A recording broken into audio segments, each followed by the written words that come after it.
Which film are you doing this week? Looking at Silence of the Lambs. Right, play it. Just play it. Have we got a question? No, who cares? Who cares? Should Carl carry on? Play it. Right, Silence of the Lambs. The bit where Jodie Foster is having a chat. Good evening, Clarice. Right. Just thought I'd come and see you. How very thoughtful. Don't mind me popping in though, do you? It's just no one else is interested in the sort of things I like talking about. People will say we're in love. Well, say what they want. Did you hear the show last week? We were talking about gay people, if they should have their own toilets or not and stuff. That was good. Yeah, it was alright, wasn't it? Got a good debate going. Enjoy doing the show. It's a favourite part of my week, really, just talking about weird stuff and that. Oh, Clarice, your problem is you need to get more fun out of life. I have a lot of fun in my life. You know, come and see you and spend a lot of time on the internet looking up weird stuff. Reading something about a hairy Chinese kid. There's another thing, there's a fella who, no arms and legs, is known as a pillar man. Everything you need to find him is right there in those pages. Bizarre magazine. Yeah, I get this. The hairy Chinese kid, what annoys me is he could sort it out. He could just have a shave, couldn't he?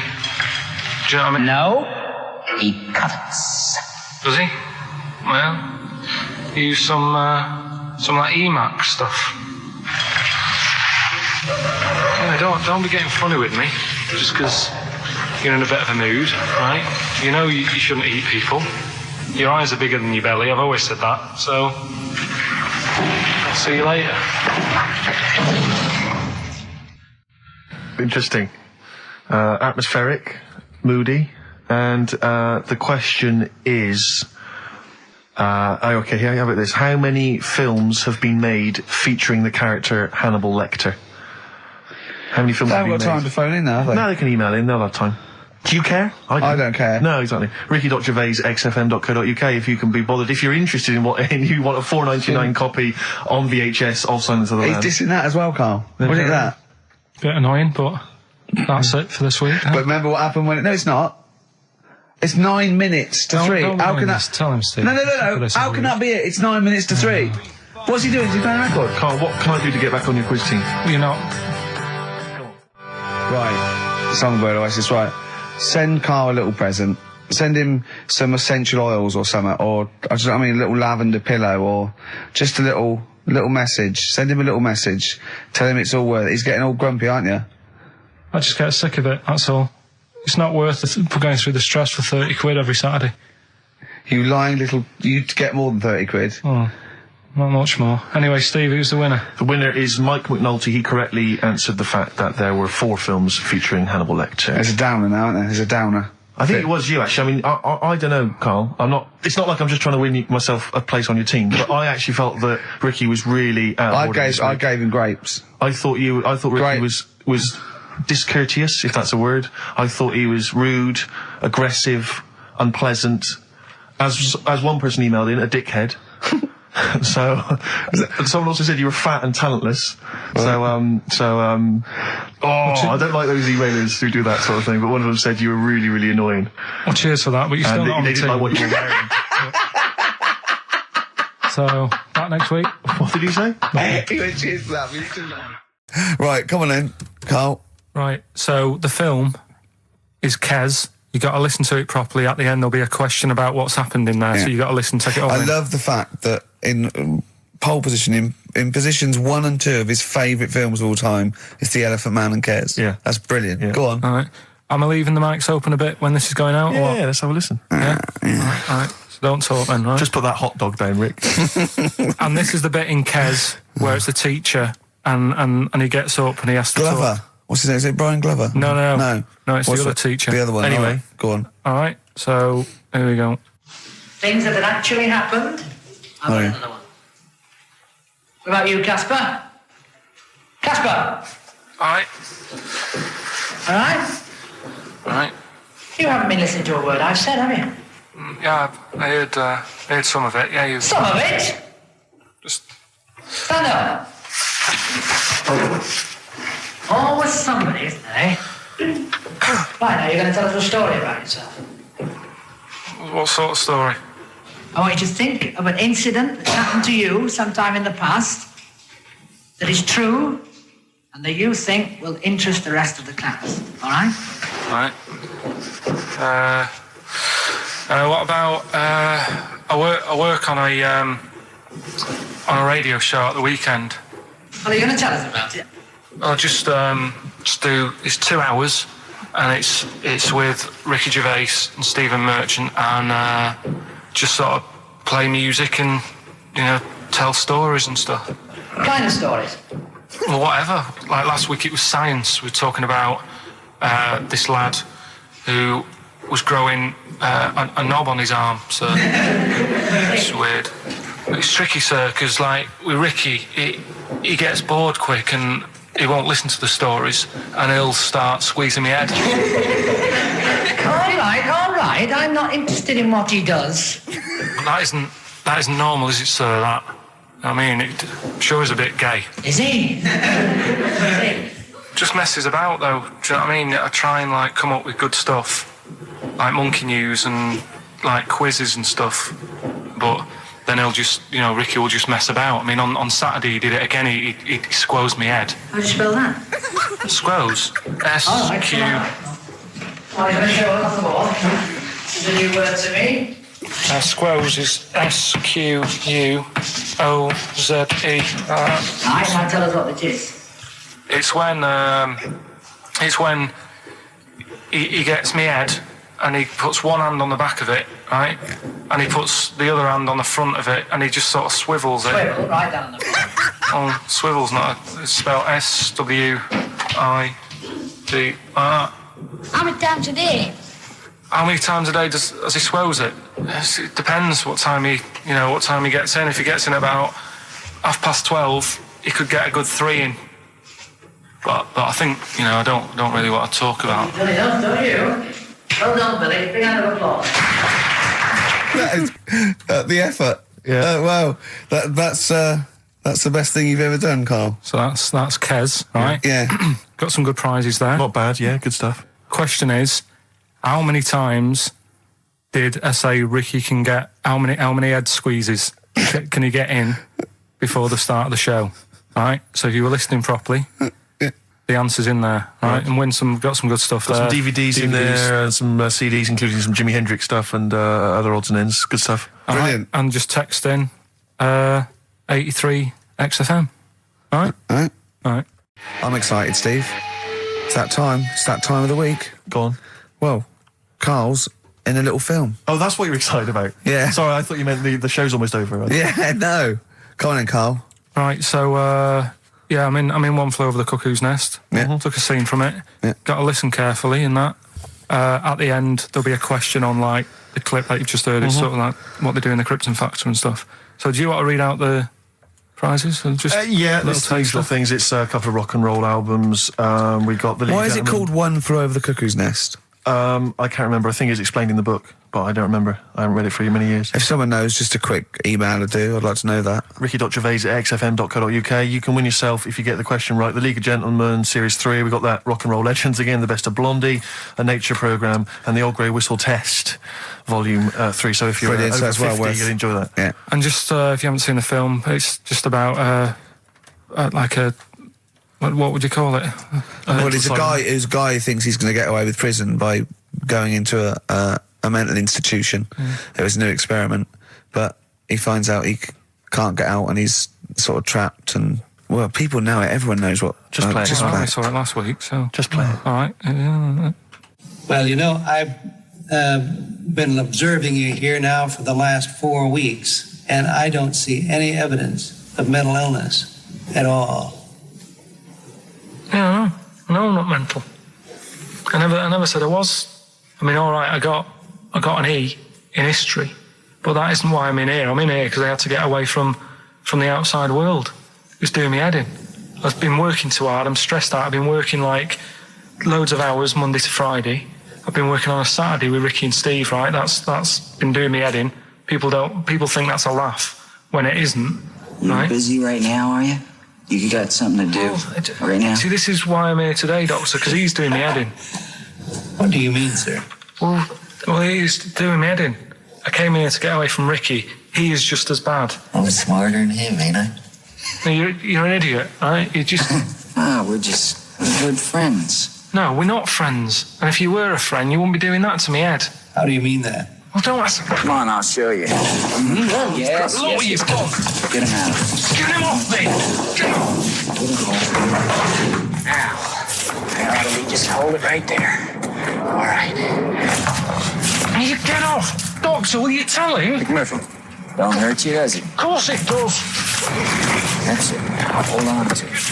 Not too hard. You'll crush all the air out of it. You normally do... Get off! He normally does it harder than this, but... No, just warming up. Warm it up. Warm it up. What's going on here? All right, baby.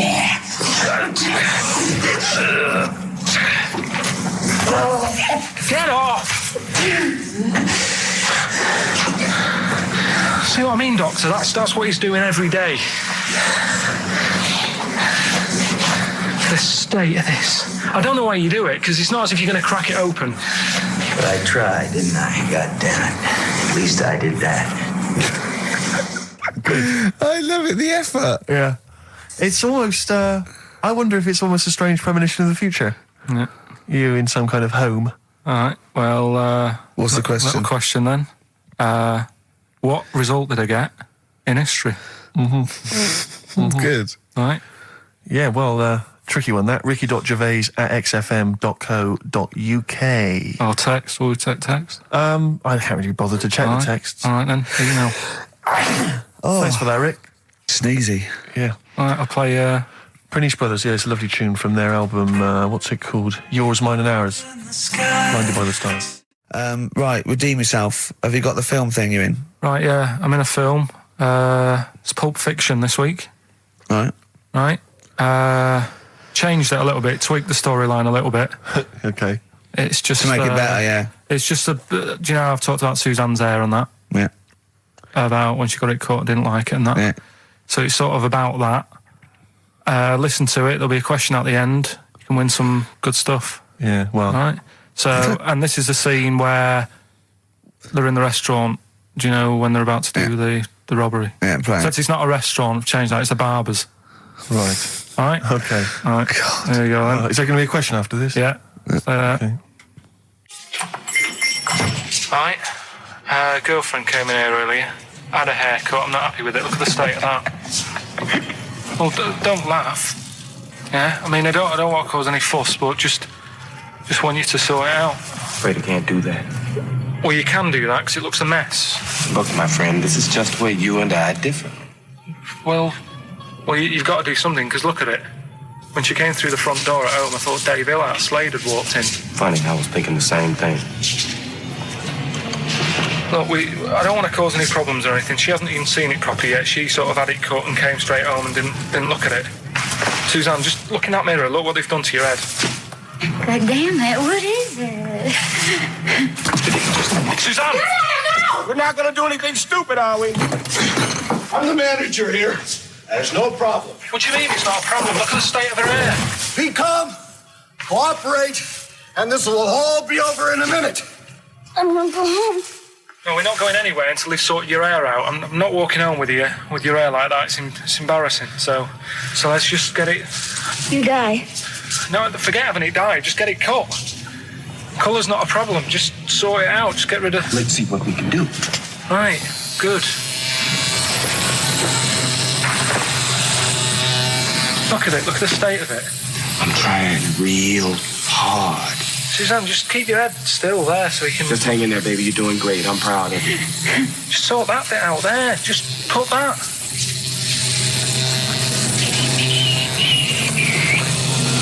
My barber says I've got the hair of a Chinaman. Have you heard that before?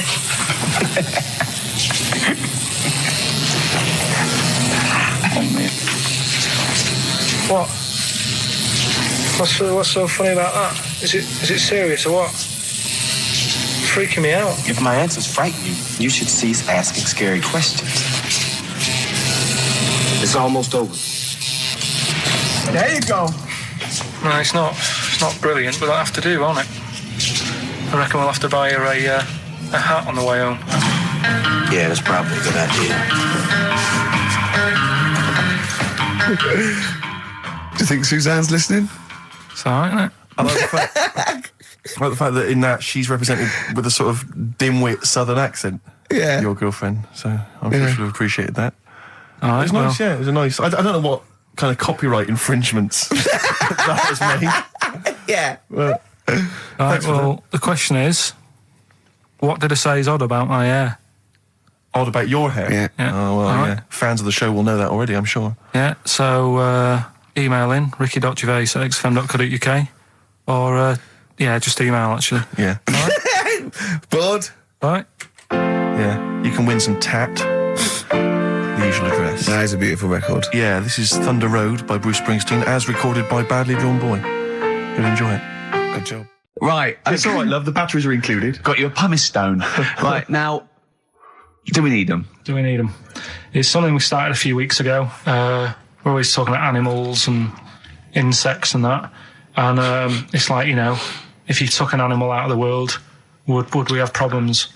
Right? Would it make any difference? Yeah, would it make any difference? We did jellyfish last time, didn't we? Yeah. We sorted that out. The woman said we've got to keep them. We do need them because turtles eat them. Yeah. So I've moved on. Octopus. Do we need the octopus? Yeah. Let's find out.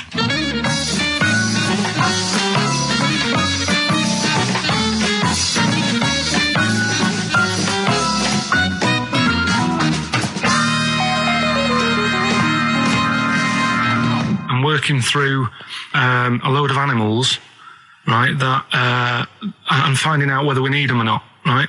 Right. Because, like, jellyfish, to me, I'm a bit puzzled by them. I don't really know why we need jellyfish, and I spoke to some experts. Turtles eat them. What? Turtles eat them. Yeah, I know, but do we need turtles? Do you know what I mean? It goes on and on, doesn't We it? need humans.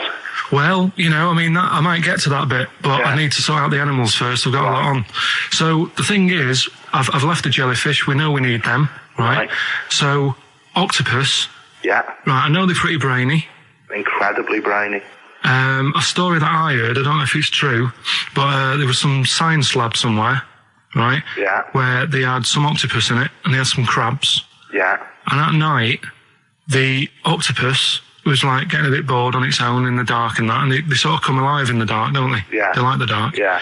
And the octopus had its eye on the crabs, and at night when it's dark, it was getting out of its little cage, crawling along the floor, getting in the crab's cage, getting them out and eating them.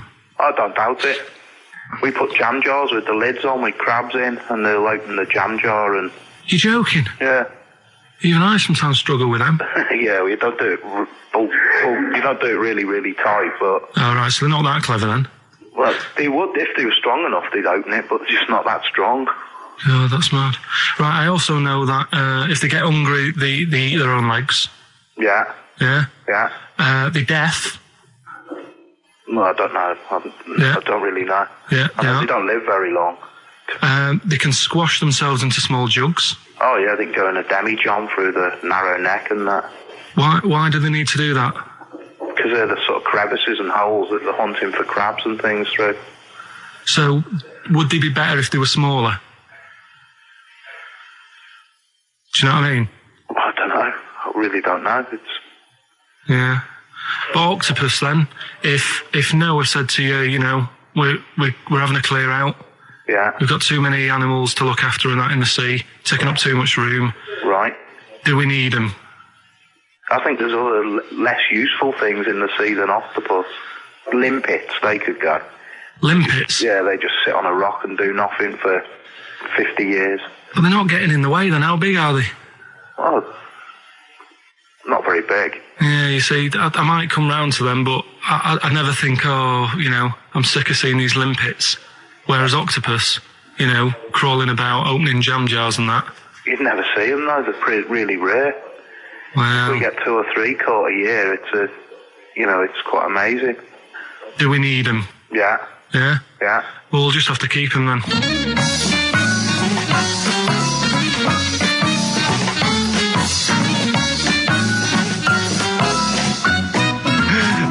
that Karl can confuse a scientist. Yeah, because all systems of logic break down. I know. Even the scientist was going, well, get rid of Olympics. yeah.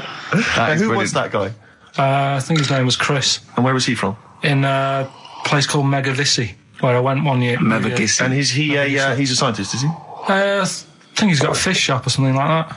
He's got a fish shop? No, he doesn't. Well, like an aquarium type place. Oh, right. So a fish shop. It wouldn't fish and chip shop. It wouldn't be asked him that he a Winkle store. He's got a Winkle store at Poole Harbour. Yeah, that's an expert.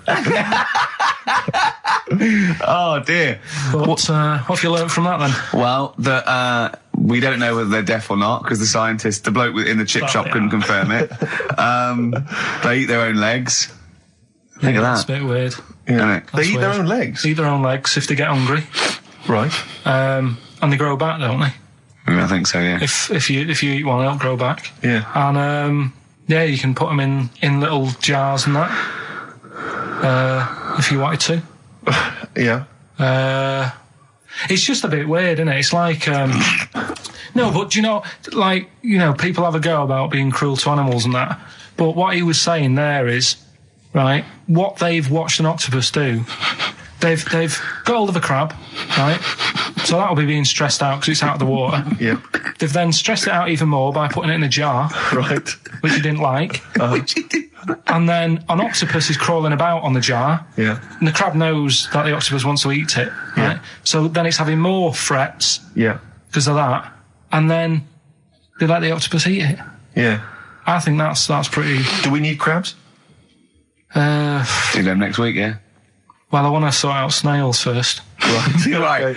What's your pitch with snails? What do you know about snails? I know that bats eat them. They can sleep for 13 years. Right. Can you believe that? Okay. He said to me, snails can sleep for 13 years. And I went, right. He went, thing is though, if it was a scientist and he was looking at it and he put it in a quiet place, it might well doze off. He said it wouldn't be the same if it lived on the streets. And then we went on to a whole thing about homeless. He wants to do a game show with celebrities being homeless for a week. What do you think? What should we do next? It's too much. Do we need them out of the way? Do we need them out of the way? Yeah, just... let's explain it again. If you're new, I'm sort of on a bit of a mission to find out, we've got a lot of animals and insects in the world and stuff. Yeah. Do we need them all? It still amuses me. So we've found out we've got to keep jellyfish. We've done octopus. She said we've got to keep them. This week, snails. Do we need them?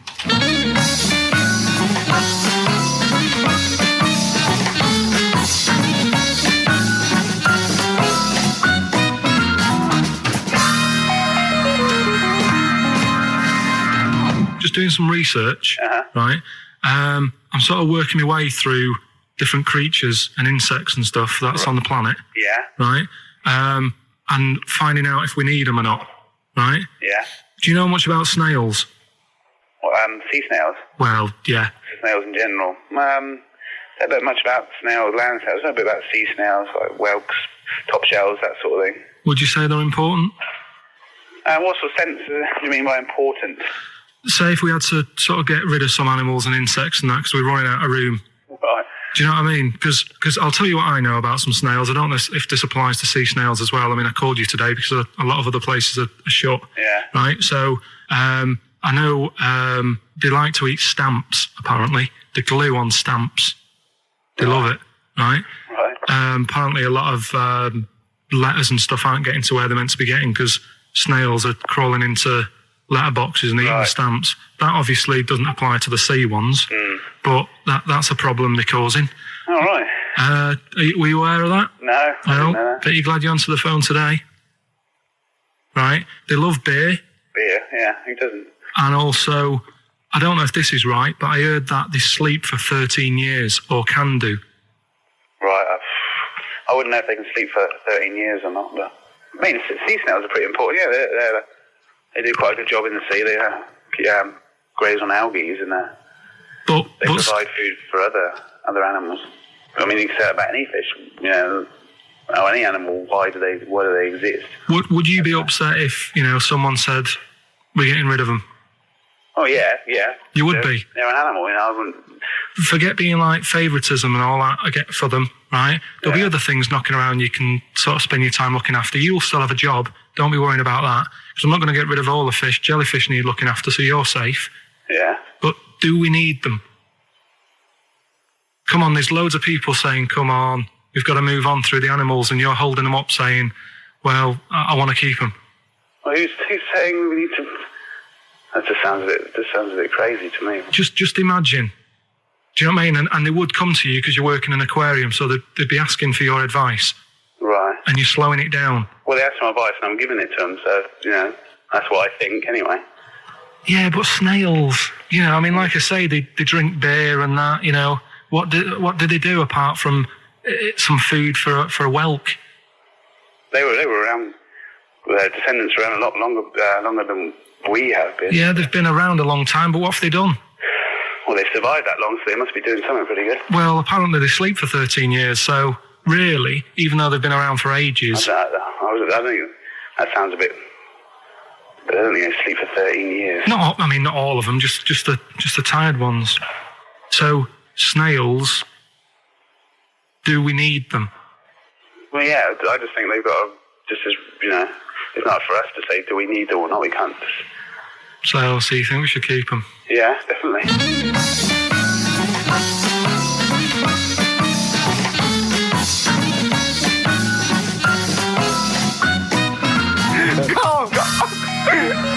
Carl, I'm proud of you.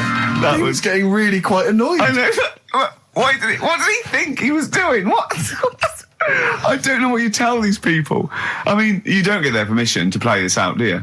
You just don't tell them. The thing is, right, I sort of told him what it was about, but we won't say who he is or where he works, because it doesn't matter. I just needed to speak to someone who knows. I know the fact that you were trying to get an answer out of him by suggesting that he would be safe, because he could look after jellyfish if he gave the okay to destroy snails. He was getting livid, you could tell. Oh, God. Brilliant. Carl just remembered, we've got Cheeky Freak of the Week to fit in. I don't know what to do. What's your Cheeky Freak of the Week? Quickly. Just throw that away. Right, well, it's just like, we look at Cheeky Freaks. Is this show offensive in any way to some people, do you think? Ding dong.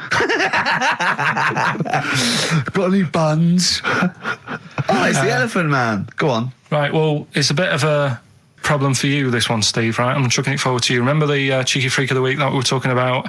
That illness where people age quicker? The 5-year-old girl that was older than her mum, and he said to you, what, if you ran off like you wouldn't serve her fags and beer? And you went, no. He went, why not? And you went, because it's a 5-year-old. Yeah. Right? He went, oh, she's got enough problems. Give her some fags. Yes. You remember that, don't you? Sure. Yeah, right. So, another dilemma for you, right? Picture this. You're running a restaurant, right? Door goes, right? Few people. Most of them look normal. You notice the woman at the back, crawling on all fours. Mm-hmm. Top half is woman, right? This is real. Yes. This isn't like a comic or anything. This is on, on the internet. I've seen it. They're called dog people, and her legs just come straight down. They're like little twin legs at the back, and so they walk on all fours because it's easier. Dog people, right? Yeah, not dog people. They're human beings with deformed back legs, so they walk. It's easier for them to get around like that because they can't stand up because they can't stabilise, and also it comes straight out of their hips. Right. So you're running a restaurant. It's a busy night. You haven't really got time for any hassle. She comes in. Would you serve her? The premise being what? That he doesn't serve dogs? Because the restaurants don't allow animals in. Right. Right. So it's a dilemma. It's not a dilemma. She's not a dog. She's a human being. Yeah, with I put a plate of meatballs on the floor, and she tucks in, and a little glass of, a little bowl of wine next to it. He turns round. There's the woman older than. Get away from that plant.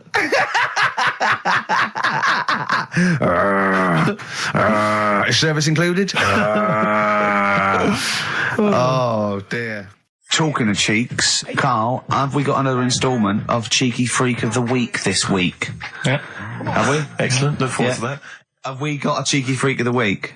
Do you want one? Yeah. Yeah. I think we should have a jingle for this.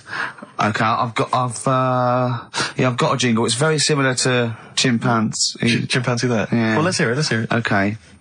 Oh, cheeky Freak of the Week. Brilliant. Yeah, no, I think that's excellent. So, cheeky Freak of the Week. You've spotted a freak This is where somewhat, I think, offensively, you pick on someone who's not like other people and say it's your favourite freak of that week.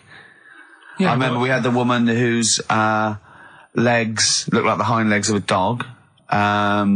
We've had the little fella with the aging disease with a little head playing the piano. That was your favourite. I think that's your probably freak of the year, isn't it? It's a pretty good one. So what's this? Is it a man with a horrendous injury, or is it a congenital birth defect, or what? Yeah, but you put it like that, and now it sounds like I'm being tight. It sounds like I'm being out of order. But I'm just giving him a mention. Just giving him a big shout out. Right. There's quite a lot going on in the freak world. There always is. You've been visiting hospitals the last week, have you, when we were away? No, there was a thing on a website. This isn't even the one that I've picked, so... So this is just a bonus? This is a bonus freak. Yeah. Yeah, go on then. This is a free freak, right? It's a fella called the Lobster Man. The Lobster Man, of course. Again, good name, you know what you're going to get. Yeah. What are you going to get? Some succulent meat. I like the idea that the vicar on the christening suggested that.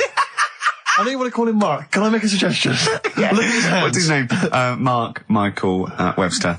Right. Right. Have you thought about a nickname? Not really, no. Have you looked at his hands? Yeah, we don't want to talk about that because do you know they look a little bit like lobsters? Well, yeah, but it's quite deformed. It's like, you know, we can't... I suggest Lobster Man? That's terrible, Vicar. That is terrible, Vicar. We're Go on then. We're gonna see. This is what the sort of feature you come up with, Carl. So Lobster Man. There's probably people listening now with, you know, lobster feet. Right. Lobster hands. So Squid Boy. So Lobster Man, what does Lobster Man do? Does he fight crime? Not that much. Okay. Apparently he got into a bit of trouble. He was in a restaurant, and this was years ago, by the way. And someone picked him to eat him? No, so apparently the waiter said, "Oh, you shouldn't be sat here, you should be in my pan," or something. Oh dear. And they had a fight, got out of hand. Yeah. Got out of claw. And, yeah, so that was... What do you mean they had a fight? What did he do? A waiter took the mickey out of someone with... No. No, can I just make clear? I'm assuming his hands look a bit like those of a lobster. Yeah. Yeah, well, it's fused, so it's just like two big fingers. They're fused, I assume, probably in the womb, and they're just like, instead of like having 5 digits, they're fused in it. But he can pick stuff up, can't he? Yeah. What does he pick up? He mainly eats crabs and jellyfish, doesn't he? Yeah. Yeah. So he was having a fight with the waiter, he snipped off his nose. Right, so anyway, he just held on to the waiter's bib. Yeah, and the waiter was screaming, "Go and get him off me." Yeah. So anyway, does he eat other lobsters? Does he typically would eat lobster, or is it kind of? Would he feel bad about eating lobster? Right. The little cheek of the freak that we've gone for anyway. The what? The little freak of the week, cheeky freak of the week. We've gone for this Siamese lad. Okay. Right. Happened back in. You can't have a Siamese lad, can you? All right. Yeah. This Siamese twins happened back in 1693. Oh, he's got a date. Blimey, that's the first time ever. Yeah. And all it was, he was doing all right for himself. He used to go on those circus things he used to do. They're two people you're talking about, Carl. So we're going to him. All right then. All right. They did this circus show, right? Yeah. And everything's going well. They're selling out the tents and stuff, people coming to see them. Yeah. He was doing all right for himself. Yeah. Right? Sorry, before I said that, did you think a Siamese twin was a man with 2 heads? Well, it can be, can't it? It depends. There's 2 people, they're conjoined. No, but it depends, doesn't it? The one that I shown you in that book that time was a fellow with 2 heads. No, it wasn't. That was a stupid picture in one of your stupid books that he had a growth that looked a little bit like it had a face on it. It wasn't a man with 2 heads. You're the same sort of people who send potato chips to restaurants and say, "Doesn't it look like Norman Cook?" Yeah. It's not 2 heads. We'll bin this feature. No! No, they're two people. They're two people. Conjoined twins. Right, so these... they just happen to have a similar taste in clothes. Okay. Anyway, so they were doing all right, and it all went wrong when he crossed the road, got run over. The lad with two heads got run over. That's it. What? How is that Cheeky Freak of the Week? Just because he got my interest, and I kind of thought, why didn't he just look both ways?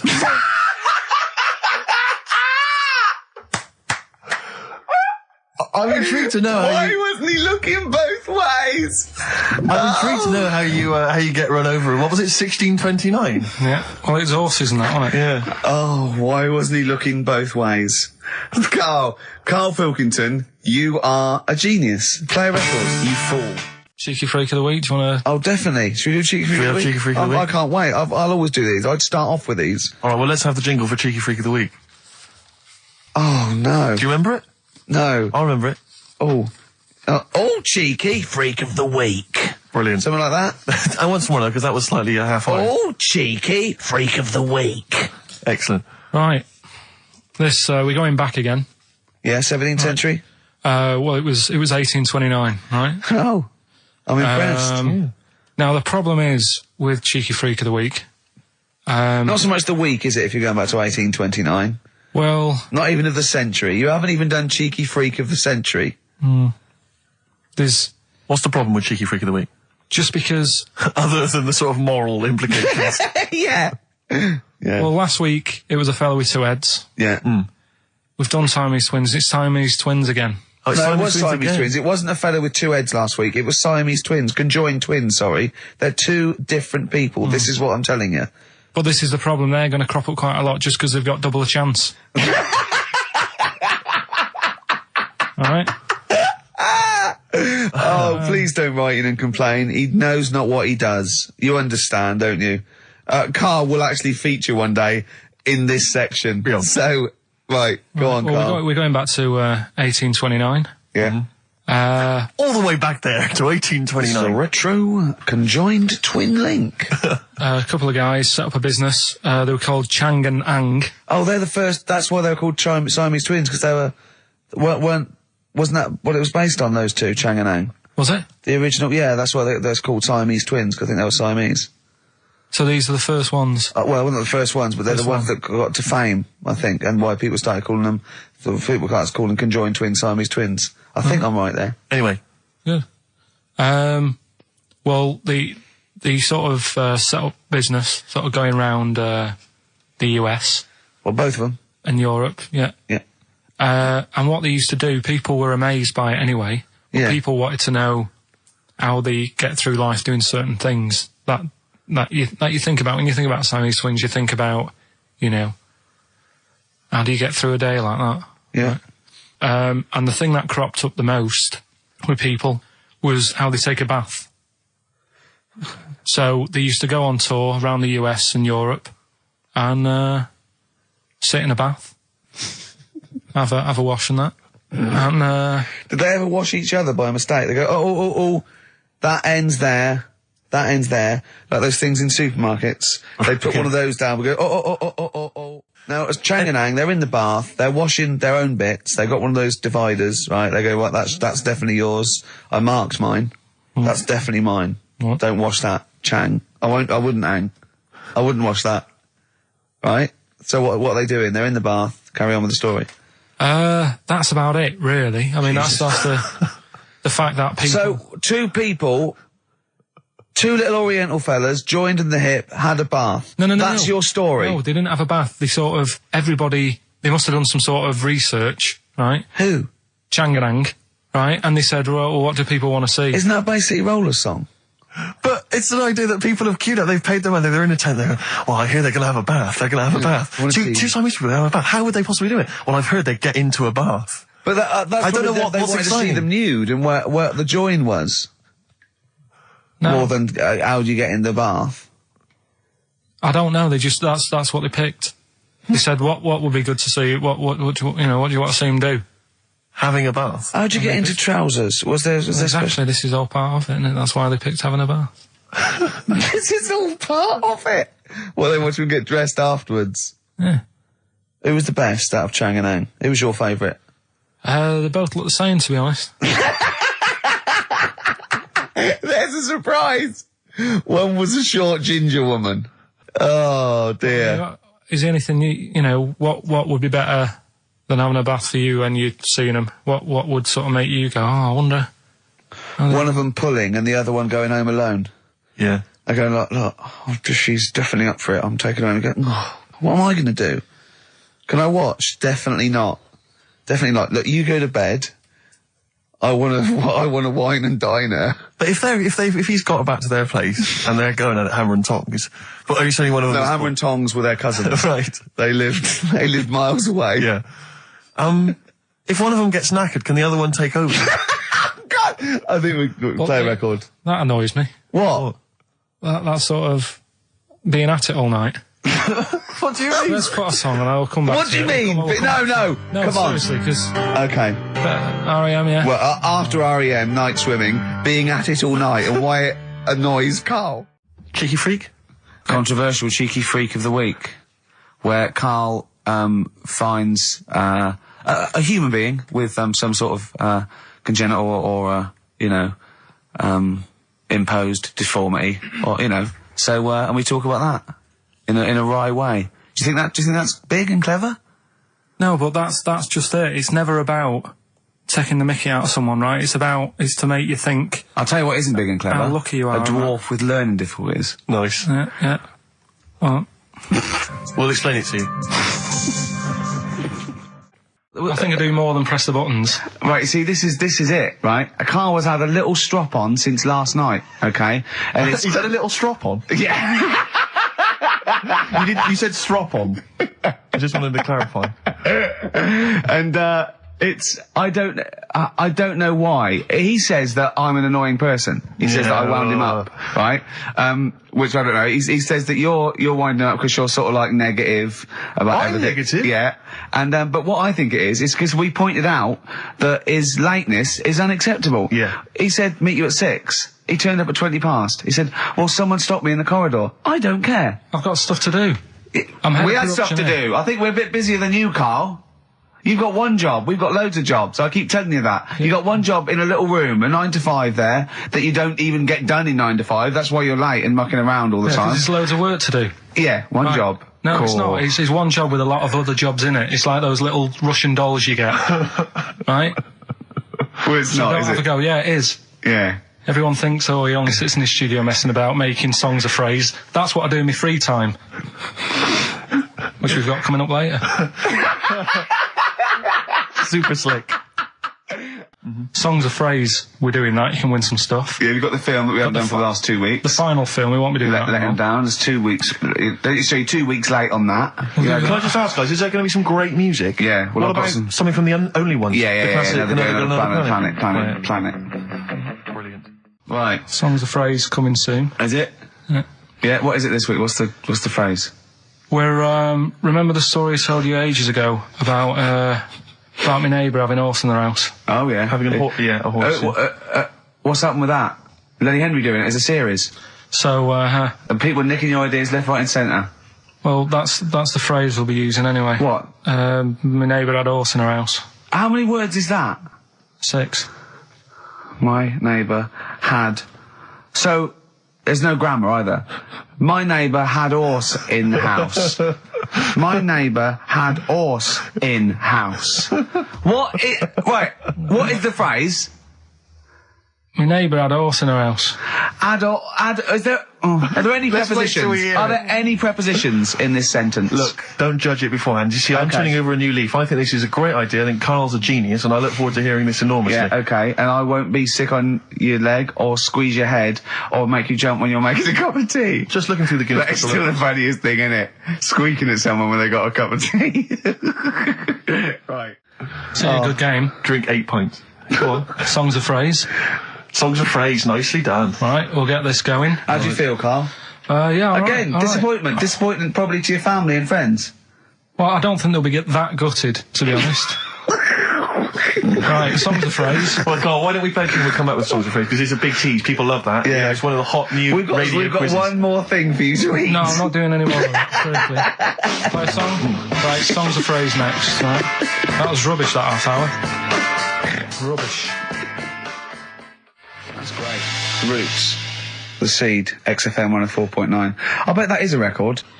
Eating grapes whilst DJing. Possibly. I'm assuming if there's any listeners out there that have a record-breaking attempt they'd like to see Carl undertake in future weeks, they should email in. I think Jono's got that one.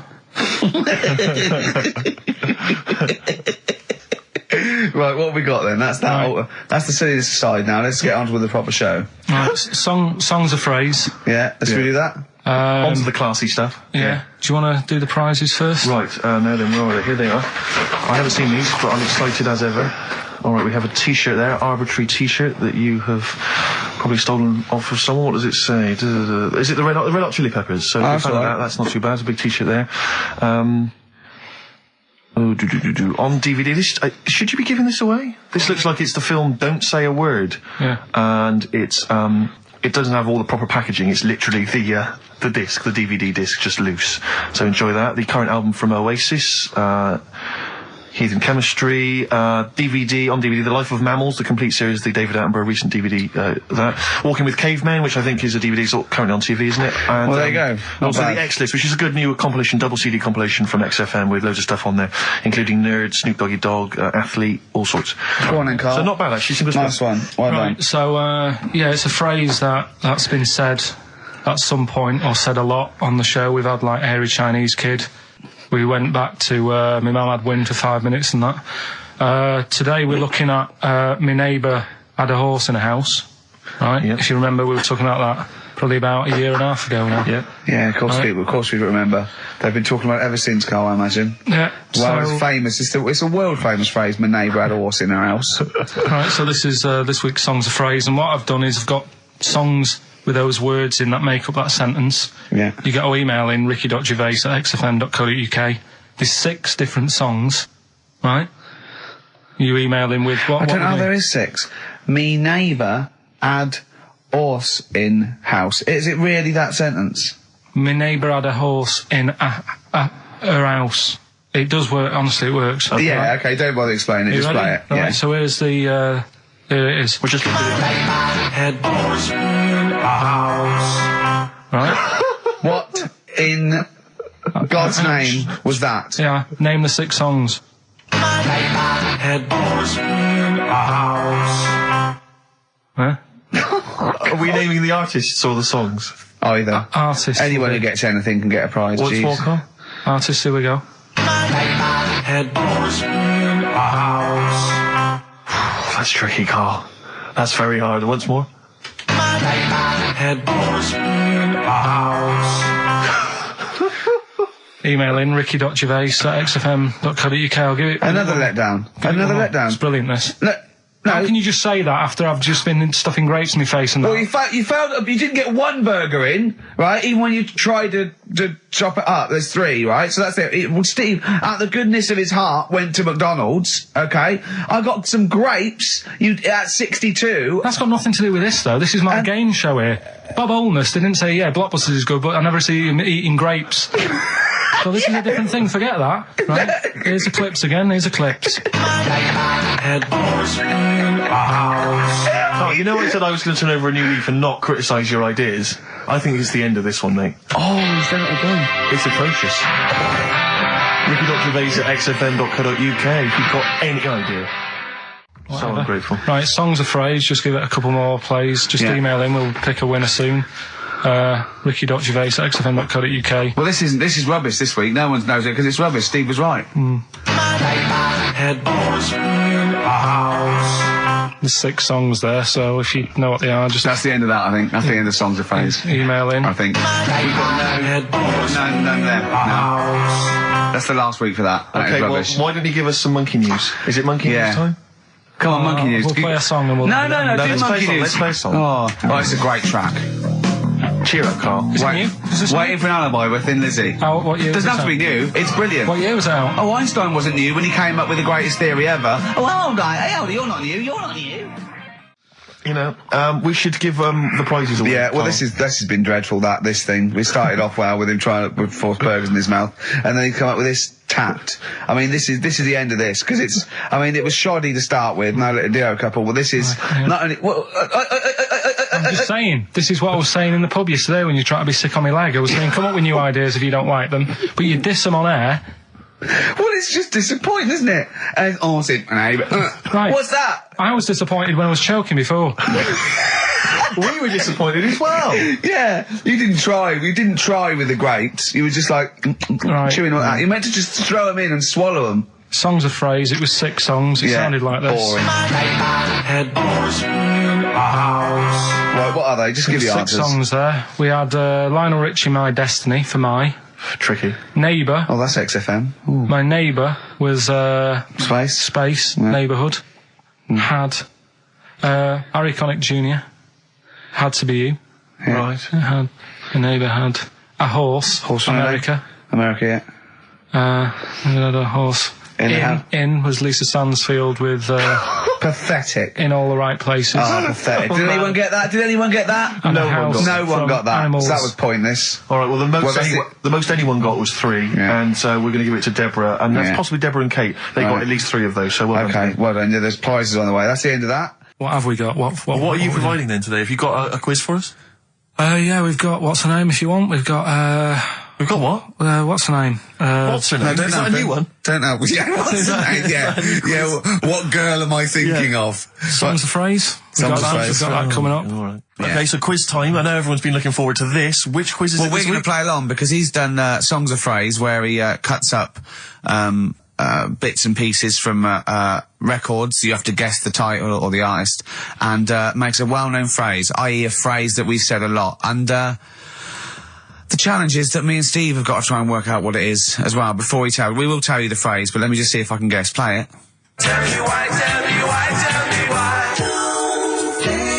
Play the game or swing. Right, I know what that is. I didn't hear it. Can you play it once more for me? I know what that is. Right, it's why don't they play the game of swing ball? Because that's what he said when he turned on and saw people in wheelchairs playing tennis. And his point was... Tell me why, tell me why, tell me why. Play the game or swing. Oh dear. That is so naughty. This show's been a bit naughty, I think. I don't know what's happened to us. I think it's like sort of end of term sort of madness, but I think we've got to calm down here. We've been a bit naughty there. We said, bloke with 2 dicks. We said Chinese people don't talk properly, which is a little bit... offensive. Yeah. Know what I mean, Carl? Well, they don't know. Right, okay, let's leave it now. Okay, stop there, Carl. Carl does not necessarily reflect the opinions of XFM or any other human being. If you think that me and Steve have been being offensive, we are strongly behind the guise of irony, satire, and ignorance. Carl only has ignorance and hate. Yes. No, but as long as you say something good about someone, you can also say something bad about them. How does that work? Go on, give us an example. Well, Chinese. Yeah. Great people. Right? Good. The women really good looking as younger people. No! What are you doing? I'm just saying, as long as you know what I mean, there's good and bad and everything. For every what are the old ones like? Yeah, they don't age well. What do you mean? The fella in Karate Kid, the teacher, was only about 36. We started this. Oh. Fact. So, songs of phrase, email in, ricky.gervais@xfm.co.uk, right? I mean, I have to say, Carl, this is very tricky this week. You've got some very obscure sounding songs there. Yeah, just all we want is the artists. I think just the song, Carl, mate. I think that's hard. That's hard. Yeah, the artist. Just the artist. Okay, so these are the prizes this week. Well, let's play it again so they can hear it. Try and work out all the different artists. Yeah. Why don't they play the game of swing ball? Right. Tell me why. Tell me why. Tell me why. Play the game or swing. Right. That's tricky. It is tricky. That is tricky. That is good. But there's some great prizes, including, Carl, I can't help but notice, torn from the current, well, I think today's issue of the Daily Mirror. What, he's giving away a giveaway? It's a free CD from the Daily Mirror, which you can buy it and spend 30p on the Mirror. You can get this anyway. But it's still in the piece of plastic that it came in. I love just that. ripped. Anyway, there are some other treats. Oh, you'll be loving getting that through the door. So there's the Jingly Jangly Sound of Summer, Good Vibes, a 2 CD set featuring music from Crowded House, R.E.M., Simon and Garfunkel and the Beach Boys. I'll tell you what, I've thought of another game. We can put Carl's into theory, right? I can tell him a sort of like a person or, a people or a place, right? Or a profession, and he's got to come up with a good and bad. A good and bad thing. It is dicing with death. Yeah. Are we ready to do this? Well, listen, if we're quitting in the next couple of weeks, then who cares? Okay. Good and bad, right? Well, hang on, let me just tell them, we're on the prizes here. Alright, okay. So now 55. I know there's a lot of XFM listeners who are going to be looking forward to the likes of S Club 8 and the Fast Food Rockers. They're all on there. I can't wait. What is their second single going to be about? The Smashing Pumpkins. This is quite a good little compilation of sort of B-sides and live performances and stuff like that, which is not bad. The best summer holiday album in the world ever. I think we've given that away in the past. All sorts of stuff on there. Plus the director's cut of True Romance on DVD, the Tarantino scripted. Oh, it's a great film. Tony Scott directed movie. So there's some quite good prizes. Just play it once more. So email in ricky.gervais. Why don't they play the game of swing ball? Just the artist, yeah. That's all we're after. Yeah. Right. Tell me why, tell me why, tell me why. Play the game of swing. Very tricky. Brilliant. Very that is tricky. Brilliant. Alright, bung a song on now. What? Let's put a song on. Bit of Pharrell Williams. Yes. Good and bad. Old people. Pharrell Williams featuring Jay-Z, that's a new single, and then Frontin', that's released on the 4th of August. It's made me sort of feel funky, but in a chilled out way. Yeah, that's perfect. Do some adverts though, that would really help you. Yeah. XFM. Darkness. I believe in a thing called love on XFM 104.9. Ricky Gervais, Steve Merchant, Karl Pilkington. Karl set the ball rolling with songs of phrase. Why don't they play swing ball? Referring, of course, to people in wheelchairs who play tennis, because he was disappointed they weren't getting around the court quickly enough. So why didn't they play swing ball? Yeah. Brilliant. Someone just emailed in saying because if they hit it to the top, they wouldn't be able to reach it to unravel it. Exactly. Which is a good point. Yeah. But I mean, nonetheless, good and bad in people in wheelchairs? Do you want to do that? Good and bad things about people in wheelchairs. Good and bad. Yeah. Suppose. Dunno, really. They take up less room in cinemas. They've got their own seat. Good. That's good, is it? That's a good thing. Yeah, good. Yeah, well done. Well done. And what's bad? Dunno, I'll have to think about it. Okay. But, well, let's leave that, eh? You started it. Let me just give the email address. Let me just give the email address. I just said it, so don't talk over it. Okay, I'm going to do Carl's top thing. Ricky.gervais@xfm.co.uk. That's also the email address for your answers to this week's Songs of Phrase. Play it again, Carl, if you would. Go on. Tell me why, tell me why, tell me why. Play the game of swing. We just want the artists, is that right? Yeah, that'll do. I've got two that you don't like. Not that you hate them, but that you sort of like, don't agree with them. Would Liverpudlians be in your list? Probably. What about gay fellas in toilets looking at you? Well, I think they've sorted that out, so...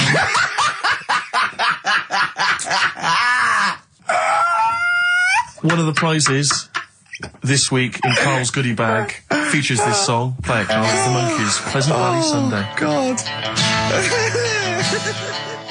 So we, giving the answers out for what's the name? Oh, later. Play a tune. I'm bored. Bit of Snoop Dogg. Oh, play Snoop Doggy Dogg from 1993. And What's My Name? Long time ago. It was indeed. 10 years ago. XFM 104.9, Ricky Gervais, Steve Merchant, Karl Pilkington. Songs of Phrase. We've had very, very few entries. I really think people aren't interested. They really have just given up. I mean, seriously, Carl, That's the one thing you contributed to this show, Carl.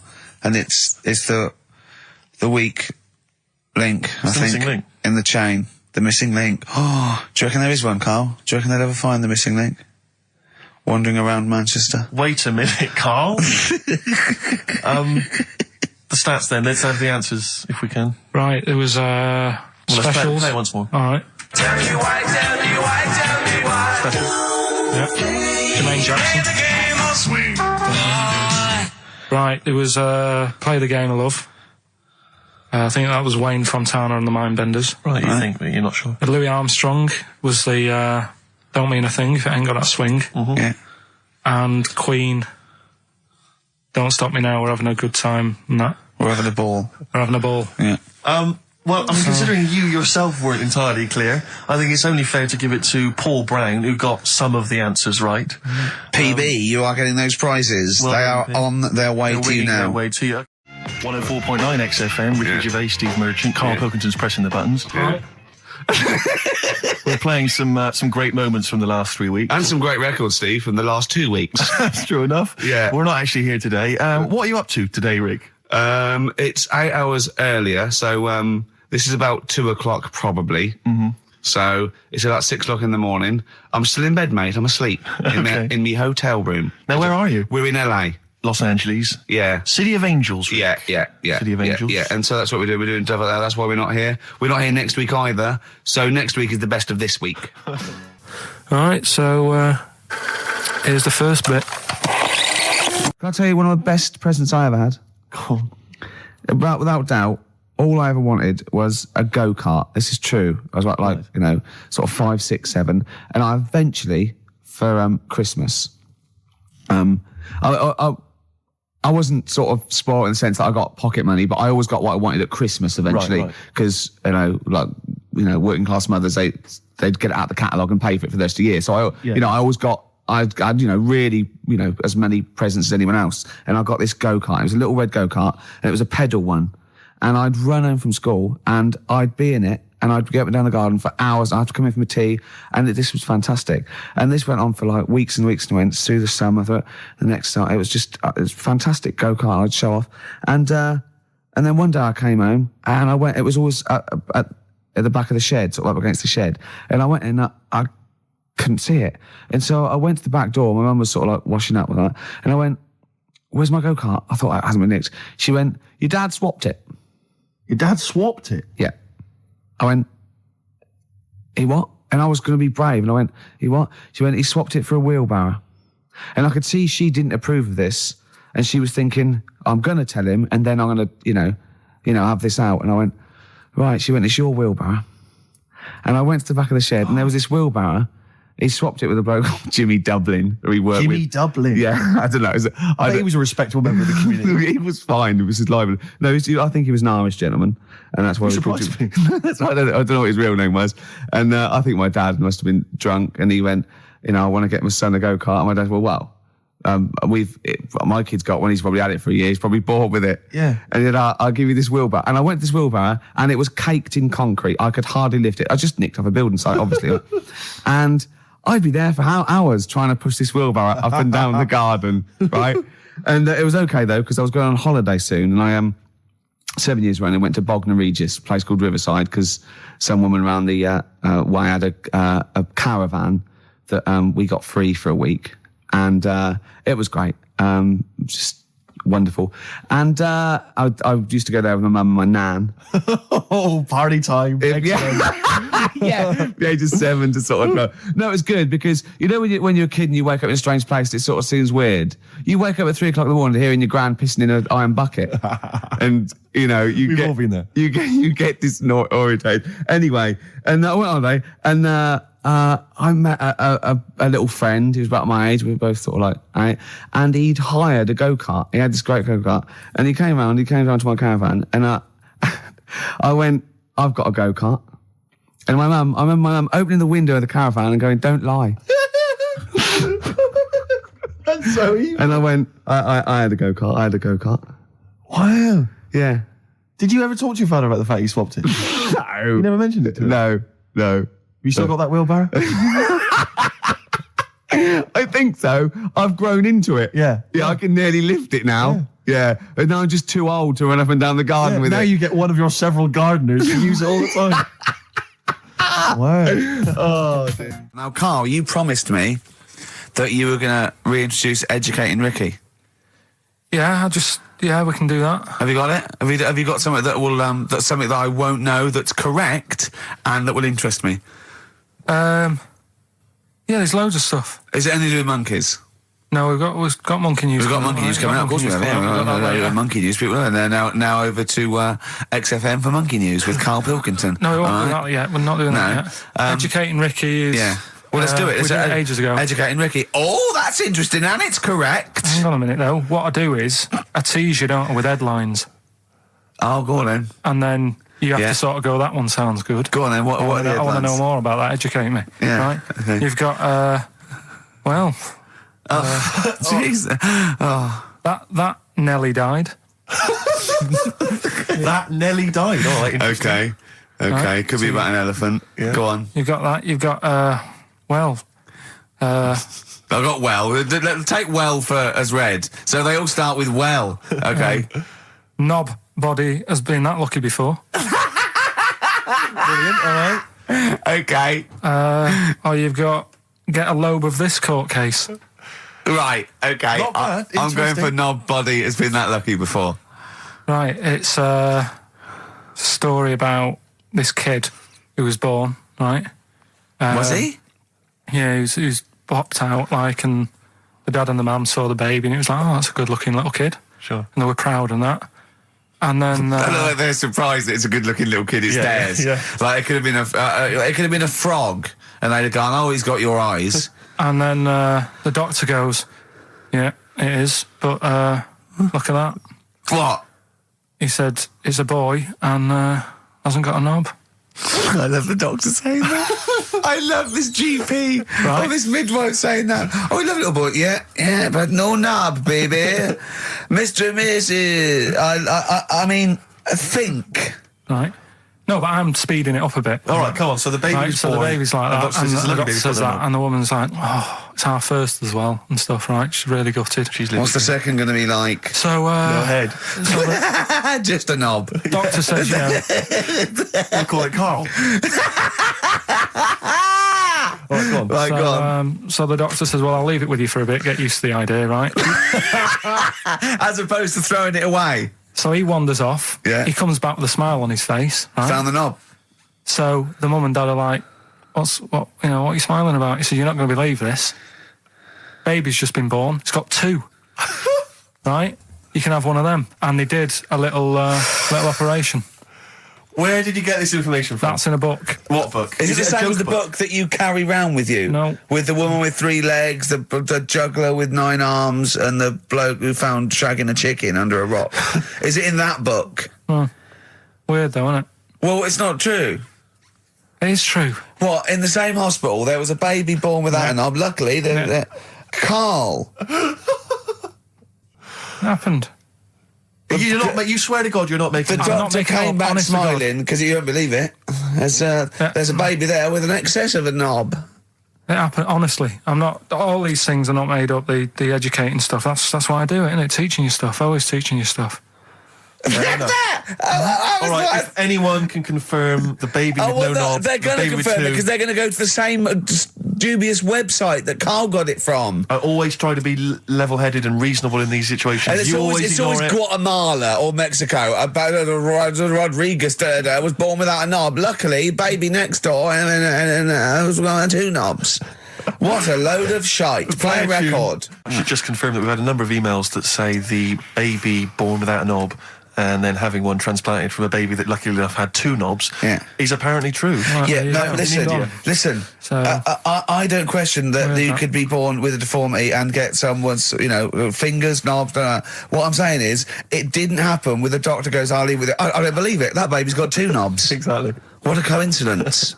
I bet that little bit of information isn't in there, is it? Sure. That he went out the door, I'm going to get a coffee, came back, bloody hell, hold on, there's an extra knob, I found an extra knob. We can put that knob on there. Perfect. I think that my new TV is too big, Rick. I said that I know, when he bought I don't know it. what I was thinking. But I can't believe it. He talked about this buying it. He's got a bit of cash now, of course. And what is it? 42 inches? 42-inch plasma screen. What did it cost you? $3,000 or something? Don't tell me. That's wow, it's ridiculous. £3,500. £3,500. Big spender. Of course it's too big. Well, I can't get far enough back in my living room for it. You know, you're meant to be, I think, 4 times the screen size away from it. Really? To get out from the air. So that's 4 times 42 inches you're meant to be sitting away from it, which is impossible. Yeah. Well, I'll have to just get friendly with the neighbours. Yeah, watch it through a hatch. Yeah. If that's the case, though, aren't you better off just getting a portable? What? I don't understand that rule. What are you saying? Well, you're meant to be 4 times the screen size away from the TV. But then what's the point in having a big telly if you've got to keep moving further back? Get a portable and sit right next to it. Do see your point. Why do people go to the cinema then? Did you see films that are out yet? Fair enough, he's got you there. Done. I'd tell you this, though. I had it delivered, and, are you supposed to tip delivery men? Of course you are. I don't know. You said I've never had anything delivered before. I never spent that much money. Not if it's a courier with an envelope, but if it's a bloke who's struggled up the stairs, two fat blokes with a fridge, then give him a £5 for a drink. But the problem was, I didn't realise, and I was thinking to myself, I wonder if I've got to tip him. And the guy was leaving, and my mobile phone went off in my pocket, and I reached in to get it. He put his hand out thinking it was a tip. I went, it's just my phone. And I felt terrible after he left. I didn't know. What was I going to do? Run down the street and offer him a £5? No, of course not. No. I'm not made of money. I just spent it on TV. Yeah, I've got no money, mate. Yeah. I just spent it all on this. I had to clean out my jar, everything, the drawers. Yeah, I'd take some bottles back. The problem was it took me forever to wire it in. I thought I'm not going to pay for someone to wire it up, you know. So it took me about 3 hours to wire it in, and it was huge. And I got it switched on, and the first programme that was on when I got it wired in was Bargain Hunt. I'll tell you this, David Dickinson's tan almost took me eyeballs out. It was incredible. It was like X-rays. It was extraordinary, the glow. I know, a huge plasma screen with this orange thing coming out, and he keeps turning to the camera, doesn't he? Just to get you. Yeah, he turns away. You get a bit closer. They go, "What's he doing?" He just turns around, takes the cornea off. What do you think, Bargain Hunters? Bargain Hunters. Oh dear, that's why I'd buy a plasma screen to watch Bargain Hunt. I mean, it's ludicrous. This is the problem, is because what do you watch? I mean, have you watched anything that's been worth having? The only thing I've watched really worth watching. 24. Well, 24 works great, but also films. Obviously, that's the main reason I bought it, because films just look amazing on there. Yeah, DVD on the plasma screen. The brilliant Blur, Out of Time on XFM 104.9. One of my favourite singles of the year, and that's another thing. We'll be playing our favourite singles of the year, as well as our favourite clips of our own show. Rick, I imagine if people have got a bit of Christmas money, they're wondering what they can spend it on. Office DVD? Well, other than that, these guys have got some ideas. What, adverts? Brilliant. Exactly. Carl you had to go to one of those well clinics, didn't you? No, I haven't gone. Why? Because I'm not happy with it. What? I'm not happy with the whole. Well, it's just, do people know what them places are? They'll give you Have you heard of them? Yeah, I've had one. Yeah, they check everything. Which, you know, Suzanne, my girlfriend, was like, you're 30 odd now. When was the last time you went to the doctors? And I haven't been for ages because I don't. No, I never go. I never go unless I think I'm honestly going to die there on an agony. Think they can always find something. Jane made me go to one of those things. Yeah, those boot things where they do that. It's couple £100 and they give you a complete head to toe, don't they? But head to bottom is what it is. They do the old finger up the arse thing. Now, what is that testing for? Well, I like that he said it quietly, because he's on the radio. You can't say arse. Yeah. I say it quietly. Say it quietly. Yeah. Arse. Yeah, arse. That's what our mistake was, because we got a complaint upheld, didn't we, for saying... And I'm talking about a male chicken here, which is a cock, as you know. Yeah, okay. And we said that word, right? So if we'd have gone, cock, we'd have probably gotten away with it. You can get away with murder. If you just... Yeah. If you just whisper it very So go on then, yeah, so... I'm not going because I'm not having that done. I don't understand what you're going to find up there. That's your head. No, but why can't you just? I mean, it's the heart that I worry about the most. Do you mean that in a kind of romantic sense? No, I mean if they'd have to have a long finger, wouldn't they, to check that out? They go, "Is something wrong with your left ventricle?" Yeah. Now, this thing about the doctors, they hold your testicles and they make you cough. Yeah, they don't hold the testicles anymore. They just put it sort of like by the side of them. And what's that testing for? I don't know. I think it's something to do with if you got something wrong with your diaphragm or something like that. You you can't do it when they press their. I don't know. It shows them something. So it's not doctors having a quick feel. Right. So you can't. Well, that's good because do you remember when Carl said he's going to die of cancer, and I said why? He said I don't check my balls. I said why? He said I don't like the feel. So they feel it for you. They feel them for you, and you can just relax, shut your eyes, and think of England. But don't mess with them. What do you mean? You can do more damage messing about with them. Just leave them. And it's 2 anyway. You can afford to lose 1. Yeah, I don't think that's the point. I think the point is it sort of spreads, doesn't it? You know, you've got to check the. I mean, I'm not saying if don't do it because they spend a lot of money saying to people, have a quick feel if you've got the time, what have you. But I don't worry about it. Leave it alone. Why, out of interest, why do doctors stick fingers up your arse? Check the prostate. Check the prostate. Yeah, because if it's swollen, it could lead to all sorts of problems. Again, they're not having a laugh, Carl. They're not going, hang on, look at this bald little mank fella. But there's no nice way. I'll feel his balls, stick a finger up his arse and send him home. 300 quid, please, on you go. What about me art? It's fine. And they're all laughing. Roger, Jeff, stand behind that two-way mirror. yeah. What's this? I'm not going anyway. So. Really? You're not going because you don't want... No, I'm not happy with that. It doesn't even matter. It's not the fact he's a stranger. If it was someone who I knew, it'd be just as bad. That'd be worse! Imagine that! At a dinner party. Oh, God. Oh, hello, Roger and Selena. Do you mind, Roger, Would you allow any of the celebrity doctors to do it, though? Dr. Dre? Any of those? Doctor Who? I just don't understand in this day and age. Would you allow Christopher Eccleston to stick his big northern finger up your... Do you want a song on anyway? But I still call Carl every day anyway. Oh, sure. I called him a couple of days ago. Of course you did. And I went, it was the weekend, I went, what are you doing? He went, just in Regent's Park and that. I went, what are you doing? I said, just going for... He went, oh, Jesus. I went, what? He went, a caterpillar just fell out of the sky. I went, what? He went, a caterpillar just fell out of the sky. God, it's there, it's wriggling around. I went, sure a bird didn't just drop it? He looked up and went, oh yeah. Of course he did. Yeah. For a moment he thought caterpillars were raining from the sky. I thought I was in Chicken Licking. Yeah. Unbelievable. Why did you think a caterpillar had fallen out of the sky? I don't know, it just startled me a bit. I love Carl being startled. I like the idea of him straight on the phone to Trevor McDonald. Look, Trevor, there's caterpillars, insects falling out of the sky. They're falling out of the sky now. Put it on the news, quick. Are you sure there wasn't a bird? Oh, there was a bird. Yeah, sorry, Trev. Bye. But it was after, I hung up the phone and that from you. I sort of sat there for a bit watching it. I imagine him cross-legged, just in front of it. But do you know what? Because of his shape, the shape of his head, and his sort of IQ, I bet the caterpillar was thinking, Mama. Yeah. Do you know what I mean? Yeah. It's unbelievable. Go on. It was sort of running about all over the place, right, Steve? So the caterpillars have loads of feet and that, don't they? Wow! Well, they have 6 legs. They're actually larvae of an insect, so they have 6 legs. But they have little sucker things to hold on to the back of cabbages and that. No, they've got more than that. I'll tell you, they have got 6 true legs. Trust me. Trust me, I'm a scientist. And you were thinking what, Carl? Well, but they've got little pods. They've got little pseudo pod legs and little suckers. Yeah. But it was running about everywhere, right, mental, but sort of running off to the left, and then it sort of went back to where it was, then back, went right and what have you. I'm just thinking, whoever gave him the legs, right? What's the point if they don't know where they're going and that? Do you know what I mean? If you can get about... Imagine that sentence. Did you hear that sentence? Can we play that sentence back? No, I don't think we can. Imagine who gave him that legs. Whoever gave him them legs, what's the point if they don't know where they're going and that? And that. Always and that. And that. But maybe you just... To be fair to the caterpillar, with all its legs, okay, and you didn't know where it was going, it had just been plucked from its house by a bird, shot up into the sky, and then dropped from 80 feet, hitting the ground. Onto the head of a weird, bold-shaved monkey. It was probably concussed. Yeah, it's one of them things again, though. But it still knew more about the world than you.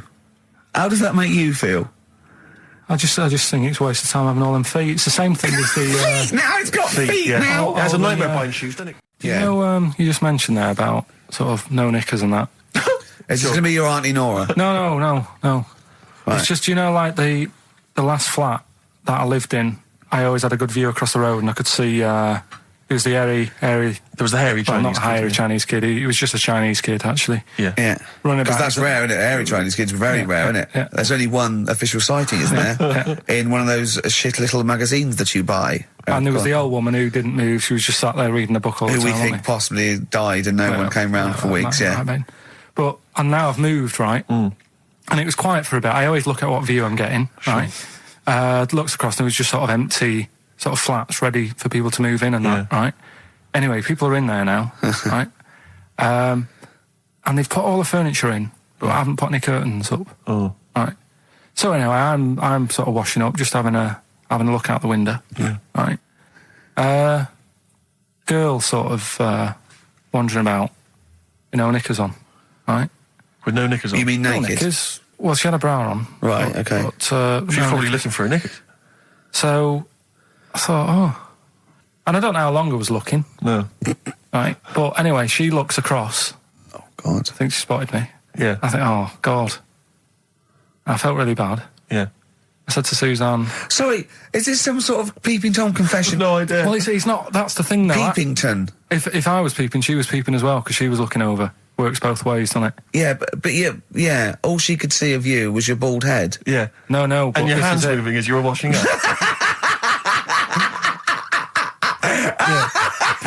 And some white-looking substance frothing up. Particularly stubborn stain on this glass. Yeah. Oh, God. Imagine that. Imagine if she looked across. I'm assuming your sink is lower than the window. But didn't she just cover up or something? Or she looked back and go, oh, you're looking up my fanny? Well, the thing I did... What? I thought, just sort of drop me boxer shorts. Because I thought... Well, Suzanne said, what are you doing? What are you talking about? What are you talking about? No, just so they can see me cheeks of me. What are you talking about? No, because I thought if she thinks I'm walking about in the nude as well, then we've both got something out of it. Carl, this sounds like a bad excuse in court. I know. So sorry, you were looking at a woman dancing around naked, right? So the only thing you could do was immediately drop your boxer shorts. So she looked across, saw you fully clothed, saw you took your boxer shorts. No, she wouldn't have done because it's sort of just the top half and the sink's at a side angle, so I was sort of looking out. So she wouldn't have seen your trousers then anyway? No, she did. I moved in front of the window more. So you then made you actually climbed in front of the window. Oh, this is amazing! So you climbed in front of the window to show off it wasn't your naked lower half. Suzanne said, what are you doing? And I bet she did. What are you looking at? So I sent you in here to clean up. What are you doing? I'm just taking my trousers down, stand over the window. Why? Because there's a naked woman across the road. What do you think I'm doing, Suzanne? I'm exposing myself while looking at some free fanny. Leave it. What's up with you, Suzanne? Anyway. Wait a minute, can I just check? A final question. What did the woman across the way... What happened? What was her reaction? I didn't look again. I just thought, you've seen a bit of action as well. We're both happy. Let's leave it. So were you waddling around like a penguin with your trousers around your ankles? I just was walking about and Suzanne said, what are you doing? I said, I'll explain to you in a bit, but don't look out the window because then it's obvious. Then he sees that she calls her husband to look at Carl walking around naked. He goes, oh, she's got a... Quick, Suzanne, get him out. There's only one with him to get some more friends. They've got one more. Oh, that's a wonderful, wonderful clip, and a great record that preceded or followed it, I'm not sure. But, could I make some dedications? Yeah. Because I, last week, just before we had to come in to record this, popped out trying to get onto the tube, and I had a nightmare, because there were millions of protesters, so-called protesters.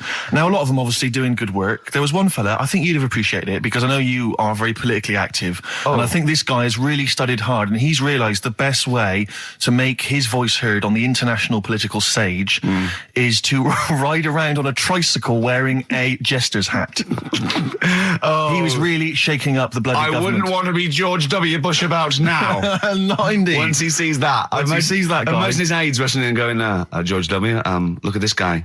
Where's that? That's in London, England. Okay, call off the forces. Is that a large tricycle? Yeah. Is he wearing a nappy? Get me Colin Powell. Why'd you call him Colin, not Colin? It's the way he likes it. Don't about. Just call off the troops. There's a in a jester's hat. Call the troops off. Just bleep some of those bits. Have you got some educating, Ricky, for me? Got some education. I need some education, Carl. That's I desperately need some education. I want to learn about Chinese kids that are born hairier than average. I want to hear about deaf girls that can hear after their mum hits their head against a wall.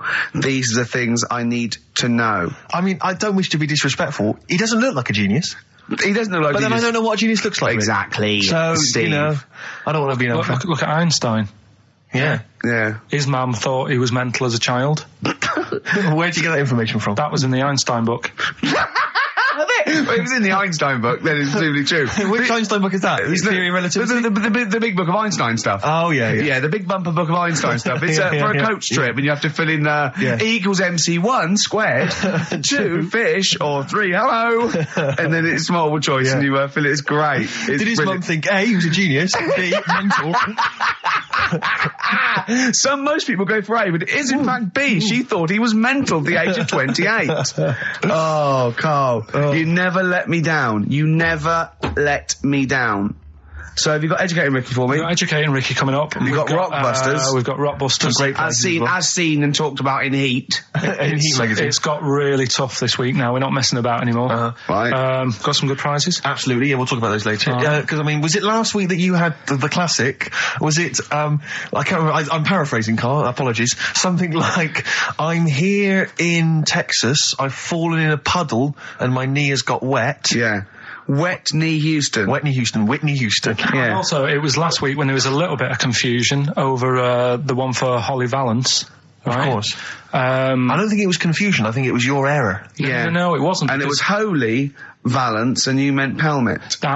Then Becky, who called up that time and said, if you're getting mistaken with Pelmet, right, she sent me an email in a week saying, I've done a bit of research. Yeah.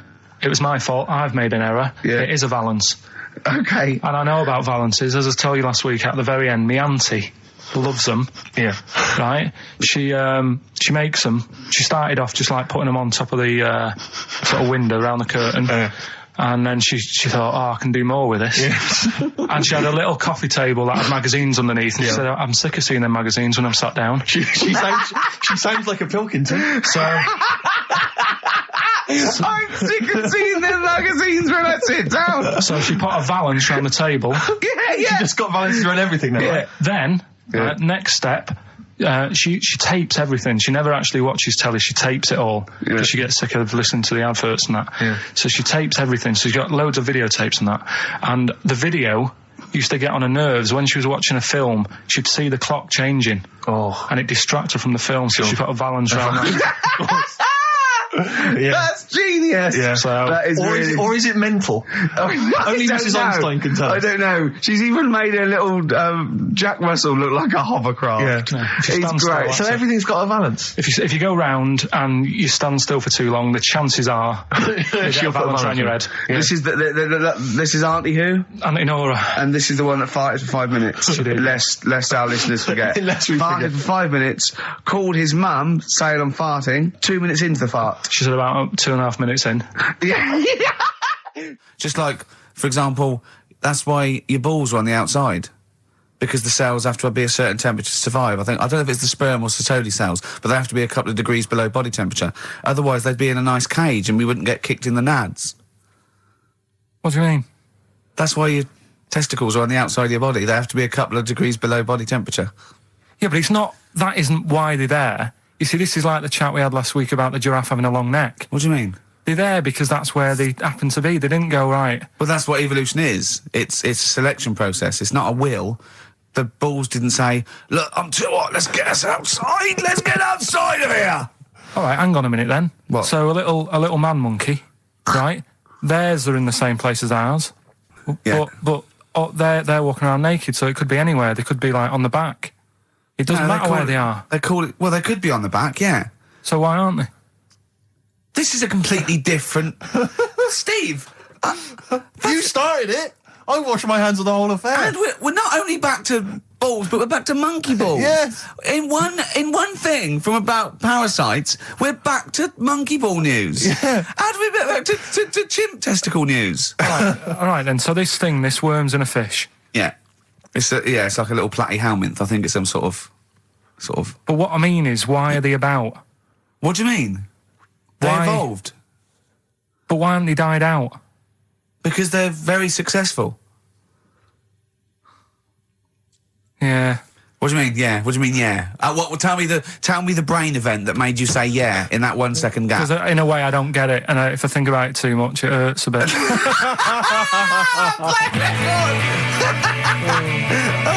They've just been around for years, Carl. Yeah. Like Cliff Richard or something like that. Yeah.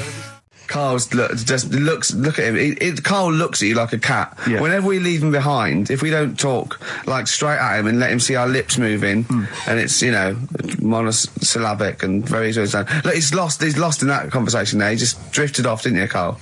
No, I just was also thinking on animals and that. Something else I was going to use. Go on. Was this isn't a radio show, is it? I just suddenly caught myself. This is nothing. I told you that before. It's been bad today.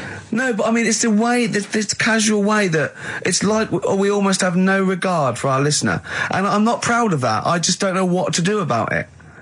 Do you know what I mean? I don't know how to do this properly. I mean, we're just chatting here. I mean, it's only Anderson who's seen through us, and that surprises me that more people haven't. I mean, what are the figures like? Do people listen to this show? I'll find out for you. You keep saying that. But, yeah, there's this parrot, and, apparently it lives Rick, it's unique, if nothing else. I mean, when you wake up with Woken tomorrow, you're not even going to hear him start a line with there was this parrot. Go on, there was this parrot, yeah, go on. And it can talk and that. Someone's obviously, you know, taught it how to speak and that. And, it flew away, and it's living in this church, right? And people are at the church doing hymns and that, and then trouble's brewing. In between the hymns. That parrot was owned by an old miner who used to swear a lot. Yeah. Well, then the vicar is going to be really annoyed. That vicar, that vicar's going to go on. I just hope it stays quiet, Rick, during the vicar's sermons. Yeah, go on. Have you read it? No, go on. Have you read it? No, because that's what happens, right? Go on, tell us, Carl. During the hymns, it's sort of effing and jeffing and stuff. Effing and jeffing? Yeah. And everyone's like going, oh, you know, it's quite funny, really, you know, it doesn't know what it's doing. Everyone's having a laugh. Yeah. But it's causing a havoc at funerals. When did this happen? Not years ago. John was a much-loved man. He was a wanker. Yeah. So anyway, so that was another story. What can you say about Uncle John? Bollocks. Oh, Carl, I love the fact that when you look at things, you go, that's interesting. A parrot that swears at funerals. That'd be a nice. And it stays with you. You see, for a simple man, you retain an awful lot of knowledge. It's just all rubbish. Do you know what I mean? If you just replaced all this rubbish with good stuff, you'd be an intellectual. Yeah. Really. Because, I mean, your attention is fantastic. Yeah. So I lose you again there, did I? So was it the word retention? We've still got Wash Up With You. Yeah. Should we play a record and do Wash Up With You? Yeah, we'll play a bit of Aqualung then.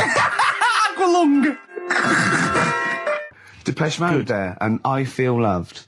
Who'd have thought Depeche Mode would have been that huge? I think I'm seeing little lads from Basildon with little plinky plonky sound. I thought that'd be it. They'd be like Visage or something. That'd be it. And now they're stadium rock fillers. They're huge. They've conquered America. He went through some hard times. He came out the other way, and well done. But see, I think what you just said there is a very good example of why they are and why certain other bands aren't. Because if you think about it, for me, you see, whenever I think of a band name, if I see a new band's come along or whatever, I always use a very simple test, which is, can you imagine that you're the announcer at a huge event? Maybe it's like broadcasting around the world like Live Aid or Nelson something. Mandela or concert. It's a Nelson Mandela Freedom concert. Yeah. And you can imagine someone He's there.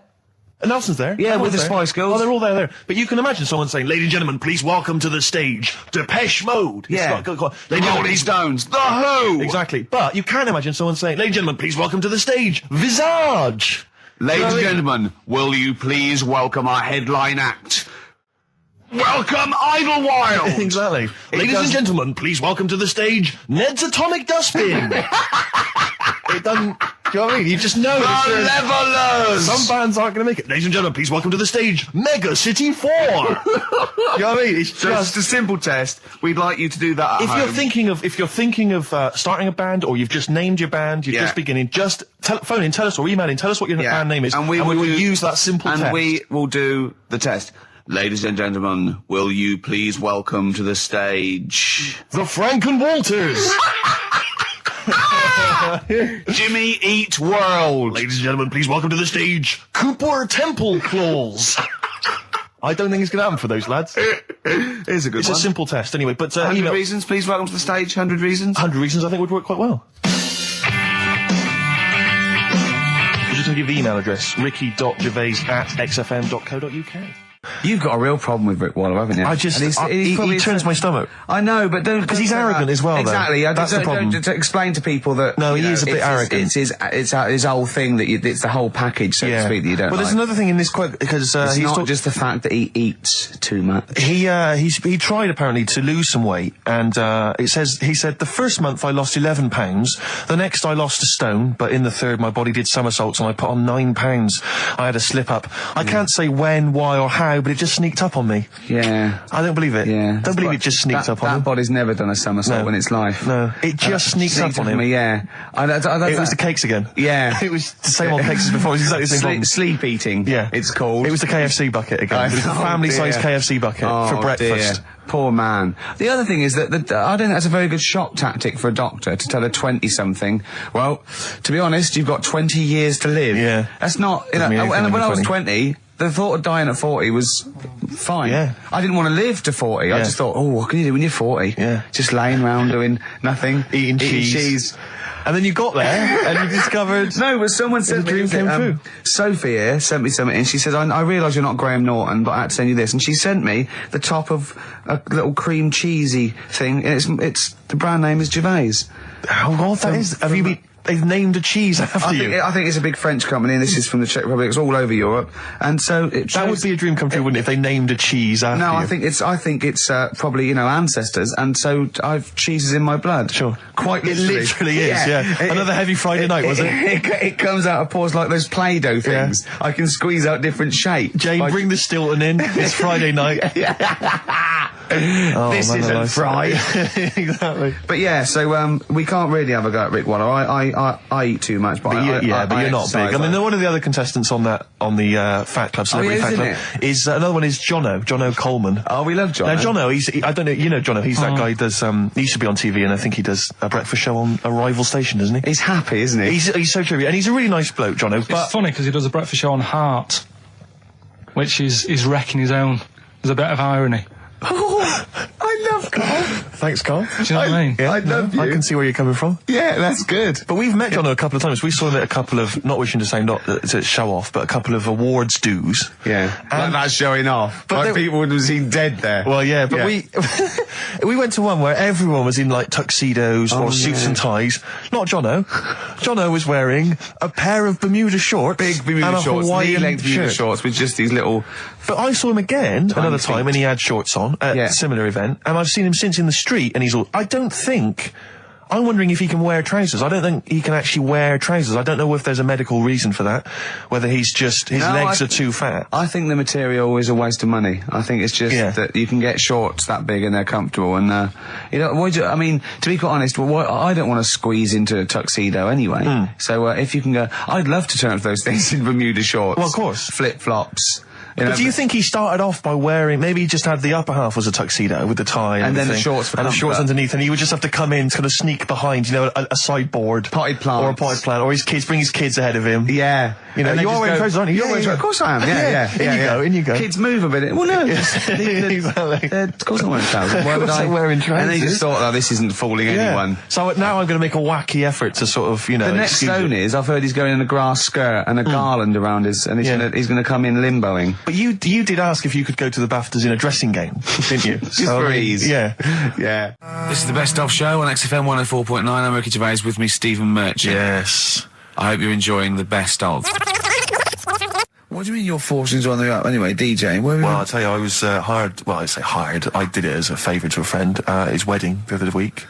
And I got there, I was thinking, because everyone had their little role to play, and then people were doing a good job. I love you taking it seriously. And I spent ages putting together some CDs, special selection CDs. I love that! Because what I did was I burned them on iTunes. Did you turn up with your own headphones round your neck? Own headphones, wearing a suit, but headphones. Metal case. Didn't need it, just had them all in one small box. Brilliant.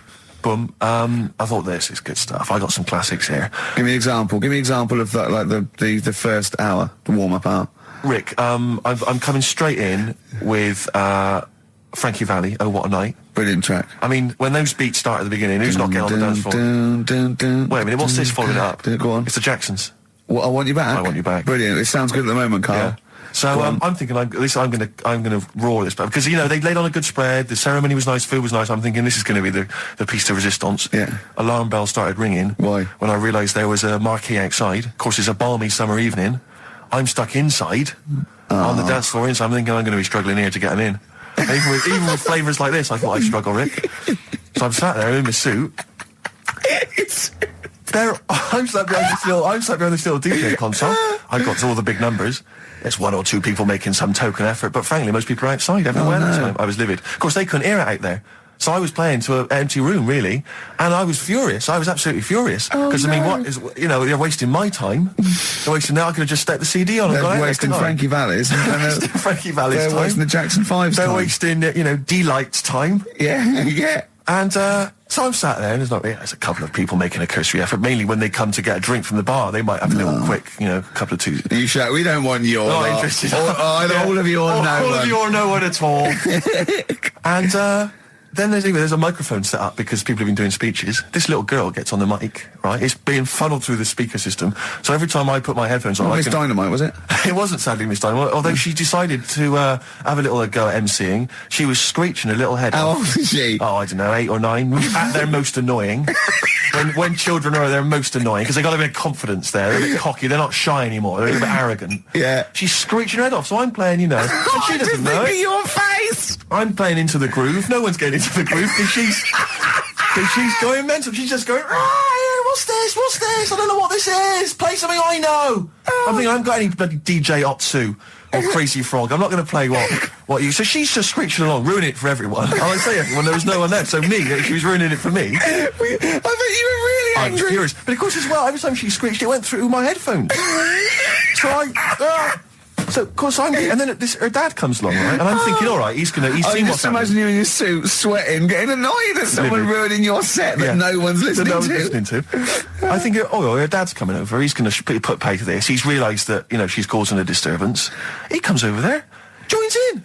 No. Sits her on his lap. He's just saying, hey, she's having a whale of a time. I'm thinking I'm furious. I'm thinking it's his responsibility to shut her up. He's not going to do anything. What can I do? I can't step in. No. And I know very well that if I interfere, he's going to say, oh, well, she's enjoying herself and no one's dancing anyway, and we've just got into a fracas. Yeah. And I didn't want to start a fight. No. Because I don't know, but he'd have knocked you out, wouldn't he? Someone would have got knocked out. And I'm not saying who it would have been, but, you know, but to bear in mind, Rick, there would have been 2 of them. And, so I didn't want to get into a fight with him.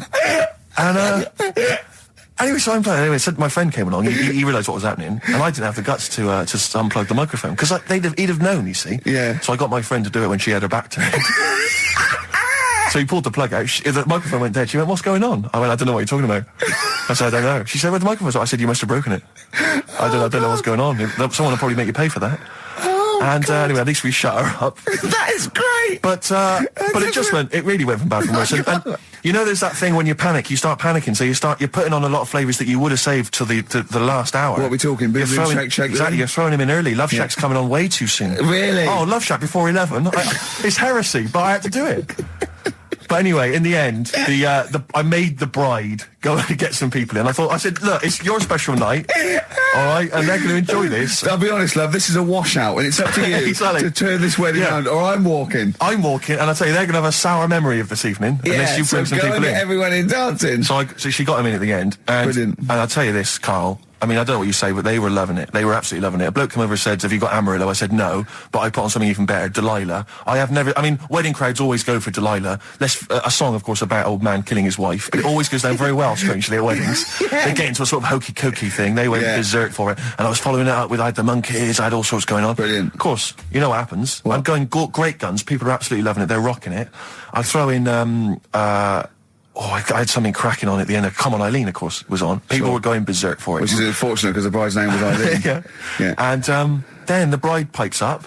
I'm throwing the bouquet. So they all traipse off outside again. I was furious. Oh, no. I plugged the microphone back in. I said, what are you doing? We got, but they went out. Then, of course, you can't get them back once they've done that, because all the women are running around. I got the thing. And then they got to wave everyone off, throw the confetti. They ruined your day. I was having a great time and they ruined it. She ruined your special day. She ruined my special night. Oh, no. It's on her head. What would you put on about now, Carl? What if I was DJing? Yeah. Probably a bit of world party. Go on. Interesting. Into films and that. It's just that I only, I've just got the 5 channels and flicking about, and I'm not impressed. I mean, I can understand why more people listen to radio and stuff. Yeah. Well, not this one, but go on. Well, when was it? When was the last time I sort of sat down and had time? Because I'm always busy doing stuff and that. Sure. Moaning takes up about 3 hours a day. When did Wimbledon finish? A couple of weeks ago. Right. Found myself sat there, right? I'm not having a go. I know we stopped Cheeky Freak of the Week and all that, right? So I'm not going to be having a go. Christ, I sat there. I'm scared. No, I'm not having a go. You've always got to remember that. Go on, just get on with it. Get on with it. I'll apologise after. I'm just saying, watching Wimbledon, it wasn't, one of the major games. It was little fellas in a wheelchair having a game. Little fellas in a wheelchair. Right. But for me, I mean, great. They're doing a sport and everything. Don't put it on the telly. What was up with it? There wasn't like a rally going on. No, do you know what I mean? Do you know normally, Christ. like with the well, not Tim Enman, but with some of the other with some of the other players and that, they're playing for ages, aren't they? It's like, who's going to win this and that? Yeah. None of that. It was just like, hit it, net. Oh, Christ! Oh, God! I don't know what to do! And people were like sat there watching it as well when they've got other games going on in there. That's what I couldn't understand. If you've paid your money to get in, yeah. I mean, like I say, good on them if they. Do you know what I mean? But it would have been. And they all start first in the marathon. I just thought it would have, give them a game of swing ball or something. Yeah. You know what I mean? No, yeah, I understand. Oh, God. Yeah. There's never anything XFM in the community. Let's play a tune. Ricky Gervais, Gervais. Don't put my name to this last link. Don't put my name to this last link. Ricky.Gervais, xfm.co.uk. Oh. Magic, Virgin, if you're listening, we are available probably sooner than we thought. Oasis and Songbird. It's a nice little ditty. It's all right, yeah. Of a Saturday. Yes, thank you. XFM 104.9, Ricky Gervais, Steve Merchant, Karl Pilkington. I think we should go straight into it, Karl. I think we should do the competition.